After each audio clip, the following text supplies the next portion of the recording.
On a des profils assez différenciants. Ce que nous recherchons, c'est des jeunes qui ont des bac plus 2, des bac plus 3 dominantes techniques, technologiques, assez larges en termes d'expertise, ce qui nous permet d'ailleurs de livrer ou d'apporter des solutions à différents types d'entreprises dans une approche multisectorielle.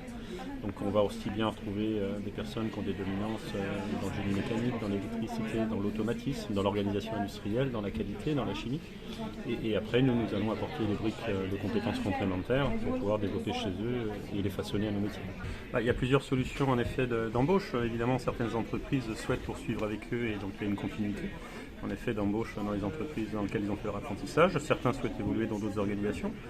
Une chose est sûre aujourd'hui, c'est que par exemple sur un aéronautique, au niveau Bac plus 5, nous avons 99% d'emplois durables, dans 85% des métiers visés par notre formation et notre expertise, ce qui est plutôt des excellents résultats en termes d'insertion professionnelle. On a vu que dans nos grandes écoles, il y avait un phénomène d'érosion qui se faisait sur les étudiants qui partaient un petit peu partout, dans les grandes métropoles françaises, européennes et même bien plus loin. Et là, on a vu qu'avec le dispositif INEMA, l'expérience qu'on a maintenant sur cette école-là, puisqu'ils sont déjà, ce sont des jeunes qui sont déjà insérés par un bac plus 2, un bac plus 3 sur notre territoire.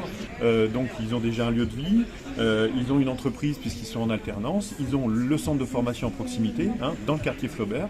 Et en effet, on a vu que plus de 85% restaient sur notre territoire.